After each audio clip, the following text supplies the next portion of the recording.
Donc pour ce tour de magie, vous aurez besoin d'un jeu de 52 cartes.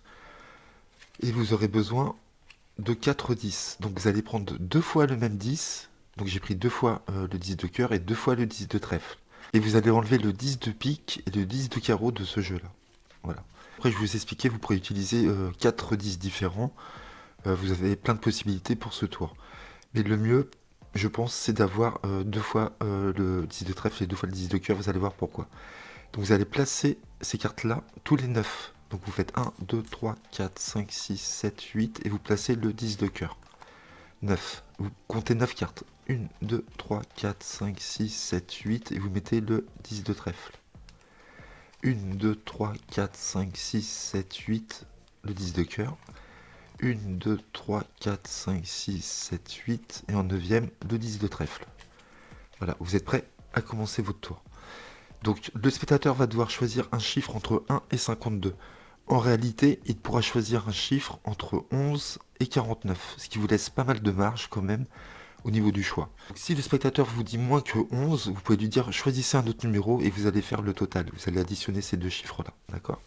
Mais vous verrez la plupart du temps, il n'y aura pas de problème, le spectateur choisira en général entre 11 et 49. Donc imaginons, le spectateur choisit 32.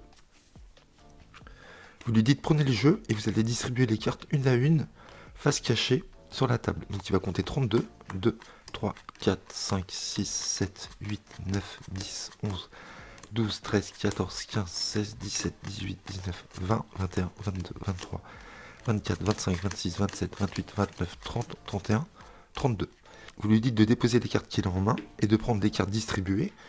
À partir de là, vous retournez et vous lui dites vous avez choisi 32, maintenant vous allez additionner des chiffres qui composent ce nombre, donc c'est-à-dire le 3 et le 2, ce qui fait 5. Et vous allez déposer 5 cartes sur le tapis, donc allez-y, donc là vous retournez à ce moment-là, il va compter 5 cartes, 2, 3, 4, 5, et vous lui dites maintenant vous allez mémoriser la carte qui arrive sur le dessus de votre paquet que vous avez en main. Et là forcément, peu importe le nombre choisi entre 11 et 49, le spectateur tombera toujours sur un des deux 10.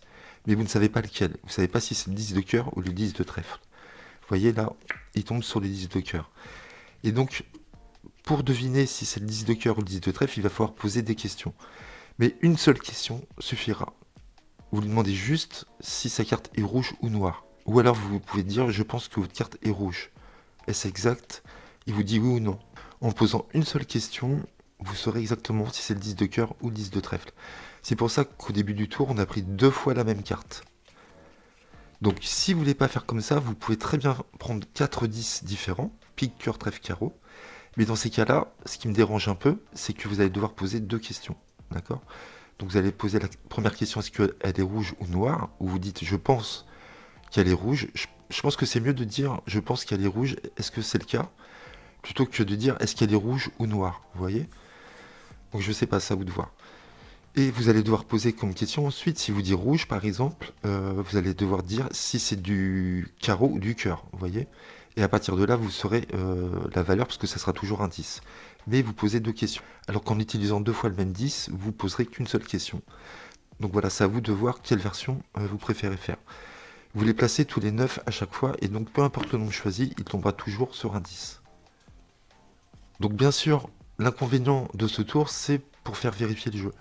Je ne pense pas que ça soit nécessaire de donner à l'examen, puisque forcément, le spectateur verrait qu'il y a un autre 10 pareil, voilà. Ou alors qu'il manquerait les autres 10. Moi, je pense qu'il ne faut pas donner à l'examen les cartes. Voilà. Vous les montrez au départ. Vous pouvez faire au départ un ruban comme ça pour montrer qu'il y a 52 cartes. Voilà, ça c'est déjà très bien.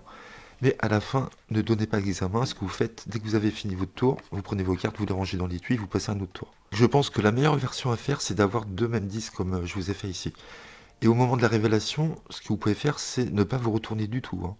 Vous avez le dos tourné du début à la fin et vous arrivez à deviner la carte du spectateur. Donc là, on va se faire un autre exemple puisque c'est un tour très court.